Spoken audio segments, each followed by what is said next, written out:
Bonjour à tous, ici Viviane Nguyen, avocate en protection de la jeunesse et droit familial. Aujourd'hui, je voulais parler des bris de conditions aux criminels et des bris d'ordonnance en droit de la jeunesse, Cour du Québec avec la DPJ. Pourquoi?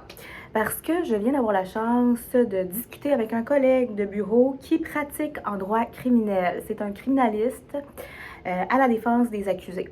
Et on est venu à la conclusion que la population ne semble pas comprendre l'importance de respecter soit les conditions aux criminels, soit les ordonnances des tribunaux, par exemple en droit de la jeunesse.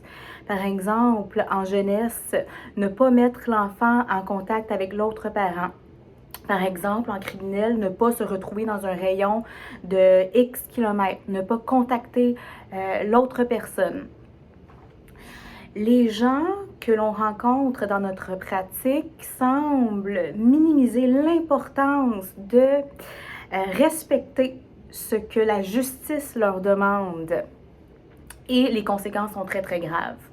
Ça peut aller de l'emprisonnement à perdre son enfant. Son enfant se ramasse en famille d'accueil.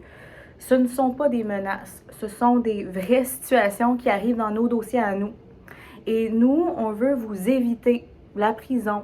On veut vous éviter de perdre votre enfant en famille d'accueil.